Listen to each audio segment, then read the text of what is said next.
And for those of you out in the elements shoveling your sidewalks this evening, remember to always be aware of the dropping temperatures and what that can mean for your health. News Channel 18's Alex Dyro joins us now with more on this aspect of the story. Alex?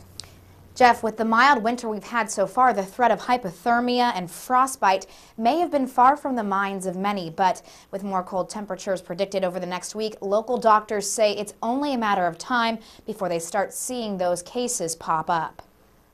Falling temperatures and exposure to the cold this season can sometimes result in cold-related illnesses, and occasionally more dire consequences. We certainly see people who will die from hypothermia, no doubt about that. Emergency room Dr. Chris Brandenburg hasn't seen any cases of hypothermia yet this year, but he says almost every winter season will bring at least one case to the ER. But he says there are ways to easily avoid a trip to the hospital this year. When the temperature gets sub-zero like it's going to be this week, we try and limit it by having people in general stay inside if they can, and making sure that you're very bundled up. We know that wearing several layers of clothing is a good idea. Doctors warn that the oldest and the youngest members of the family are the most at risk for succumbing to hypothermia because of circulation issues.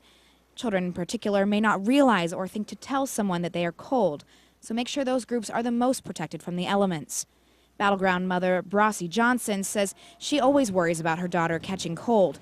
That's why she's sure to follow doctor's orders and keeps her covered from head to toe. Just keeping her bundled up. She doesn't have her gloves on obviously today, but we were just running in, so keeping her hat on, keeping her zipped up, keeping her boots and her socks on.